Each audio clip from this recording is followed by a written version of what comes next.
माँ, हम कहाँ जा रहे हैं? माँ को कपड़े बैग में डालते देख नन्ही 3 बरस की कम्मो पूछने लगी। ममता ने प्यार से बेटी की तरफ देखते हुए कहा, तुम्हारी नानी बहुत बीमार है, हम उन्हीं को देखने जा रहे हैं। अभी कुछ ही देर में तुम्हारे पापा आ जाएंगे तो हम निकल पड़ेंगे। कैलाश के घर आते ही कम्मो पापा पापा आ गए कहकर दौड़ी। ममता और कैलाश ने अपने ही नाम से निकाल कर अपनी बेटी का नाम कमलेश रखा था, लेकिन प्यार से उसे कम्मो ही सब बुलाते थे। कैलाश ने स्कूटर पर बैग रखा और झटपट माँ बेटी सवार हो गई। ममता थोड़ी बड़बड़ाई, अगर गाड़ी कर लेते तो कौन सा खर्चे का पहाड़ टूट पड़ता। अरे एक नहीं 10 जगह फोन किया, सबके सब शादियों में व्यस्त हैं। तू बैठ तो सही, अपनी फटफटिया पर देख तुझे कैसे 1 घंटे में पहुंचाता हूँ। कैलाश का भी अपना ही अंदाज था। छोटी सी मिठाई के डिब्बे बनाने की फैक्ट्री थी, ज्यादा नहीं, बस गुजारा अच्छे से निकल रहा था। देखते ही देखते स्कूटर हवा से बातें करने लगा। पीछे बैठी ममता ने कहा, धीरे चलाइए जनाब, कहीं मायके पहुंचने की बजाय ऊपर ही ना पहुंच जाए। दोनों पति पत्नी अपने ही मजाक पर हंसने लगे। कम्मो हमेशा की तरह आगे ही खड़ी थी। अभी कुछ और आगे बढ़े ही थे कि पीछे से तेजी से आते हुए ट्रक का संतुलन बिगड़ा और कैलाश का स्कूटर देखते देखते एक तेज वेग से जाकर गिरा। तीनों के जिस्म अलग अलग दिशाओं में उड़े। कैलाश और ममता ने वहीं दम तोड़ दिया। कम्मो एक घास फूस के ढेर पर जा गिरी और 1-2 खरोचों के अलावा कोई बड़ी चोट नहीं आई। देखते देखते पास की दुकानों से लोग दौड़े चले आए। हादसा बहुत दर्दनाक और भयानक था।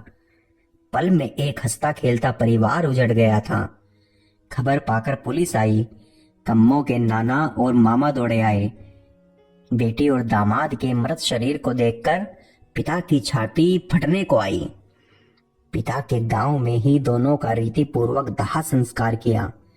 कैलाश के परिवार में सिवाय दूर के चाचा के अलावा कोई नहीं था। माता पिता दोनों ही छोटी उम्र में चल बसे थे। जाहिर था कम्मो की परवरिश का जिम्मा नाना के ऊपर था। कम्मो को जब देखती तो बीमार नानी को अपनी बेटी याद आती। सदमा ज्यादा दिन तक सह न सकी और महीने भर में वो भी चल बसी। नाना कम्मो की परवरिश के लिए पूरी तरह बेटा और बहू पर निर्भर थे। मामी मालती ने भी सहानुभूति की इस घड़ी में नन्ही कम्मो पर अपना पूरा वात्सल्य लुटाया। अपने दोनों बच्चे वैभव और निकी के साथ कम्मो की परवरिश करने लगी। शुरू में सब अच्छा चला, लेकिन धीरे धीरे प्राथमिकताएं बदलने लगी। तेरे मेरे का फर्क दिल में उतरने लगा। 8 बरस की कम्मो में एक सहायिका नजर आने लगी। गुड्डा गुड़िया खेलने की उम्र में बुहारी लगाने लगी। पानी से खेलती खेलती बर्तन मांजने लगी। मालती बड़ी चतुराई से किशोरी कम्मो के दिलो दिमाग पर हावी होने लगी। नाना और मामा सुबह ही घर से निकल जाते। छोटी सी साइकिल रिपेयरिंग की दुकान पर कब नई नई साइकिलें बिकने लगी, नित नया नया माल आने लगा, मामा ने पता ही नहीं चलने दिया। कम्मो के पिता की फैक्ट्री और घर बेचकर जो भी पैसा आया, सब का सब मामा ने अपना व्यापार बढ़ाने में लगा दिया। बूढ़े नाना के पास सिवाय चुप रहने के कोई रास्ता नहीं था। 12 बरस तक पहुंचते पहुंचते कम्मो काफी रसोई के काम सीख गई। अब बहुत सी चीजें उसे धीरे धीरे साफ नजर आने लगी कि मामी माँ नहीं है। यह घर वैभव और निकिता का ज्यादा है और मेरा कम। मेरी जिद पसंद कभी बड़ी बहन तो कभी छोटी बहन के नाम पर दबा दी जाएगी। कम्मो में बहुत शांत और सरल स्वभाव की लड़की नजर आने लगी। 15 बरस तक मामी ने ज्यादातर काम कम्मो के हवाले कर खुद नए नए शौक पाल लिए। घर के काम करने के अलावा कम्मो अपनी पढ़ाई भी अच्छे से करती। स्कूल के सामने के अस्पताल से जब नर्सों को सामने से आता देखती तो जरूर उन्हें देखकर मुस्कुराती। ज्यादा उसे जीवन की दिशाओं का नहीं पता था, लेकिन नर्सों को देखकर उसके मन में भी नर्स बनने की कामना पलने लगती। 18 बरस की उम्र तक कम्मो ने अपना स्कूल का सफर अच्छे अंकों से पास किया। उसने नाना को अपना लक्ष्य बताया। नाना जानकर बहुत खुश हुए। कि कम्मो नर्स बनना चाहती है, लेकिन जैसे ही मामा मामी को इस बात की खबर लगी तो घर में जैसे भूकंप आ गया हो। मालती का सवर बंद होने का नाम ही नहीं ले रहा था। बाबूजी, यहाँ कोई कुबेर का खजाना दबा है क्या? 4 साल की पढ़ाई, हॉस्टल की किताबें, फीस, जेब खर्च कहाँ से करेंगे हम? पहले से ही हम तो वैभव के कॉलेज के खर्चों से दबे पड़े हैं।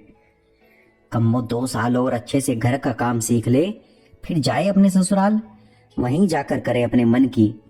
हमसे जितना बन पड़ा हमने कर दिया, इससे अधिक हमसे ना होगा। मामा की चुप्पी भी पत्नी की बात की सहमति दे रही थी। दूसरे कमरे में बैठी कम्मो के कानों में मामी के प्रति यह आवाजें उसके सपनों का दम घोट रही थी। मन में कई बार रोई थी, लेकिन आज झरझर बहते आंसुओं को उसने बहने दिया। बीच की दहलीज पर पांव रखते ही सौंदर्य जैसे स्वयं कम्मो के पास चलकर आया हो। लंबा कद, गेहुआ रंग, काले घने बाल, गोल गोल आंखें, पतली सी नाक, फूलों जैसे होठ, सुंदरता की जैसे कोई मिसाल एक के बाद एक रिश्ते आने शुरू हो गए। कई लड़के देखने के बाद मामा और नाना को सुजीत, जिसका कपड़े का व्यापार था, परिवार के नाम पर सिर्फ माँ थी, स्वभाव, घर बार सब पसंद आया, तो धूमधाम से कम्मो का ब्याह कर दिया।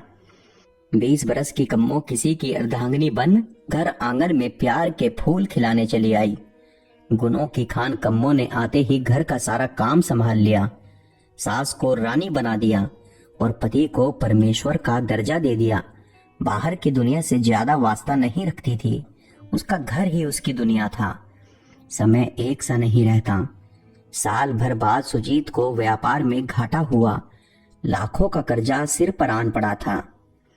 पैसे की किल्लत में वो मारा मारा हर अपने के दर जाने लगा। फिर किसी ने उसके कान भर दिए कि कम्मो के पिता की संपत्ति बेचकर जो पैसा आया वो कहाँ है। पत्नी को कहो जाकर अपना हिस्सा मांगे। अपनी सारी मुसीबतों का पल में ही तोड़ देख सुजीत की आंखें लालच से भर गई। आंगन में ही छुपा था खजाना और उसने छान मारा सारा जमाना। मौका देखते ही उसने कम्मो से बात की तो उसने बिना देर किए साफ इनकार कर दिया कि उस घर में अब उसके लिए कुछ नहीं है। सुजीत भी कहाँ हार मानने वाला था।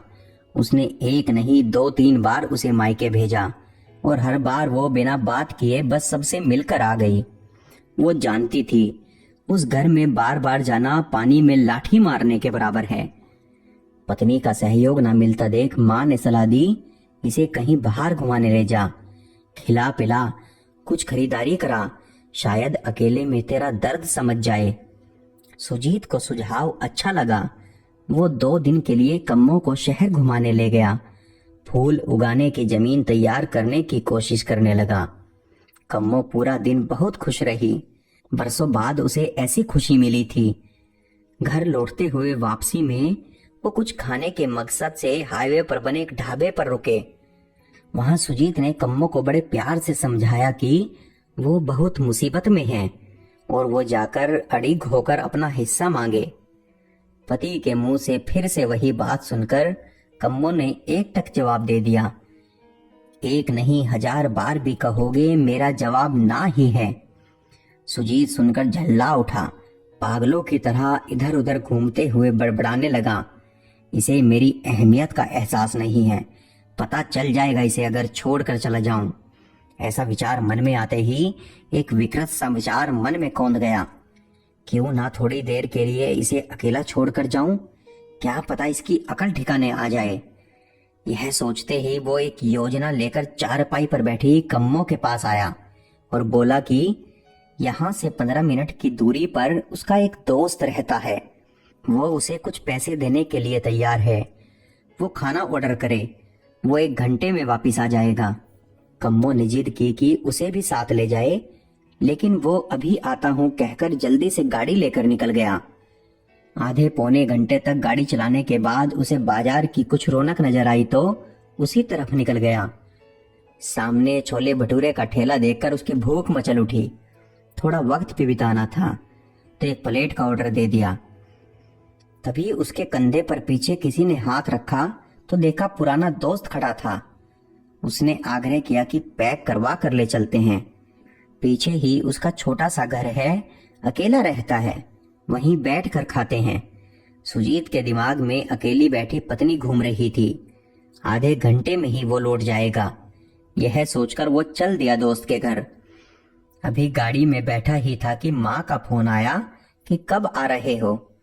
9 बज जाएंगे, यह कहकर फोन गाड़ी में ही रख दिया।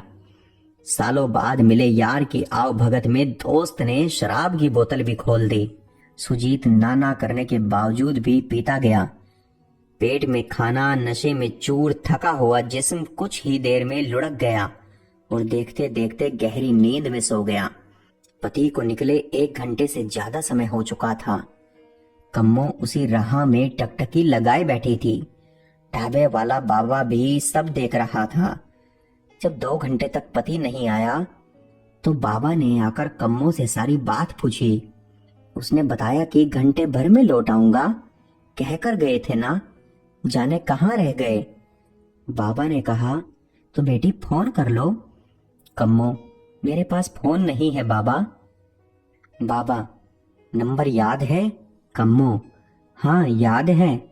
बाबा, तो यह लो मेरा फोन और जब तक वो नहीं उठाता निरंतर करती रहो। कम्मो, धन्यवाद बाबा। यह क्या, सुजीत फोन उठा ही नहीं रहा था।